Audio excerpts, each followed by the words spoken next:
اعوذ باللہ من الشیطان الرجیم بسم اللہ الرحمن الرحیم۔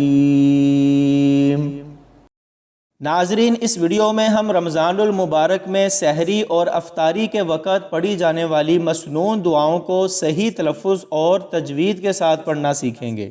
میری یہ بات ہمیشہ یاد رکھیں کہ قرآن و حدیث میں سے کوئی بھی مسنون دعا، وظیفہ یا قرآن پاک کی تلاوت کو اگر آپ غلط تلفظ کے ساتھ پڑھتے ہیں تو اس دعا، وظیفہ یا تلاوت کا آپ کو فائدہ تو بالکل بھی نہیں ہوگا بلکہ گناہ ضرور ہوگا، اور اگر تلفظ زیادہ غلط ہونے کی وجہ سے ترجمہ بدل گیا تو ایسے پڑھنا گناہ کبیرہ بن جائے گا۔ تو اس لیے خود بھی سیکھیں اور اپنے بچوں کو بھی سکھائیں کہ عربی میں پڑھی جانے والی ہر چیز صحیح تلفظ کے ساتھ پڑھنی ہے۔ تو آئیے سحر و افطار میں پڑھی جانے والی ان مسنون دعاؤں کو صحیح تلفظ کے ساتھ پڑھنا سیکھتے ہیں۔ اس دعا کو پڑھتے ہوئے دال کو نون کے ساتھ ملائیں گے تو یہاں پر غنہ کر کے پڑھا جائے گا، اور بہت سارے لوگ اس دعا کو پڑھتے ہوئے یہاں پر من پڑھ دیتے ہیں، یعنی نون کی آواز کو پورا پڑھتے ہیں۔ تو یاد رکھیں یہاں پر اخفاء ہوگا، نون ساکن کے بعد شین ہے تو یہاں ہم نے اخفاء کر کے پڑھنا ہے۔ اخفاء یعنی نون کی آواز کو چھپانا ہے، پورا نہیں پڑھنا۔ جیسے من یعنی میم اور نون کی پوری آواز آ رہی ہے، لیکن یہاں پر اخفاء ہوگا تو ایسے پڑھیں گے میں۔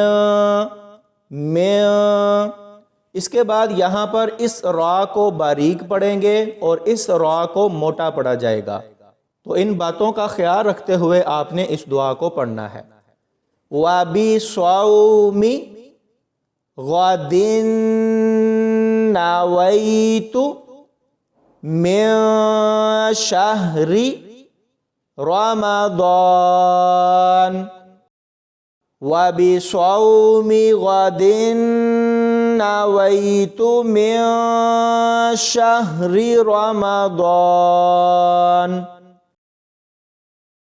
اس دعا کو پڑھتے ہوئے یہاں پر ہا کو میم کے ساتھ ملائیں گے تو یہاں پر بھی غنہ ہوگا، حمزہ کو نون کے ساتھ ملائیں گے تو یہاں پر بھی غنہ ہوگا، اور نون کو یا کے ساتھ ملائیں گے تو یا مدہ ہوگی، یعنی یا کو کھینچ کر پڑھا جائے گا، اور یہاں میم کو نون کے ساتھ ملائیں گے تو اخفاء کر کے پڑھیں گے۔ آمنتو ایسے نہیں پڑھنا، یہاں پر اخفاء یعنی نون کی آواز کو چھپا کر پڑھا جائے گا۔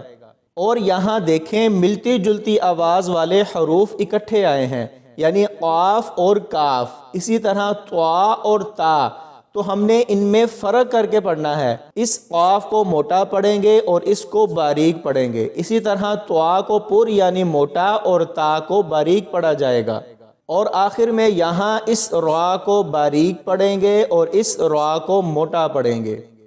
اللہم انی لکا صمت وبک آمنت وعلیک توکلت وعلی رزقک افطرت اللہم انی لکا صمت وبک آمنت وعلیک توکلت وعلی رزقک افطرت۔ تو اگر آپ کو ویڈیو پسند آئی ہو تو لائک کریں اور دوسروں کے ساتھ لازمی شیئر کریں تاکہ زیادہ سے زیادہ لوگ اپنی تلفظ کی غلطیاں درست کر سکیں اور ہم سب کے لیے صدقہ جاریہ بن جائے۔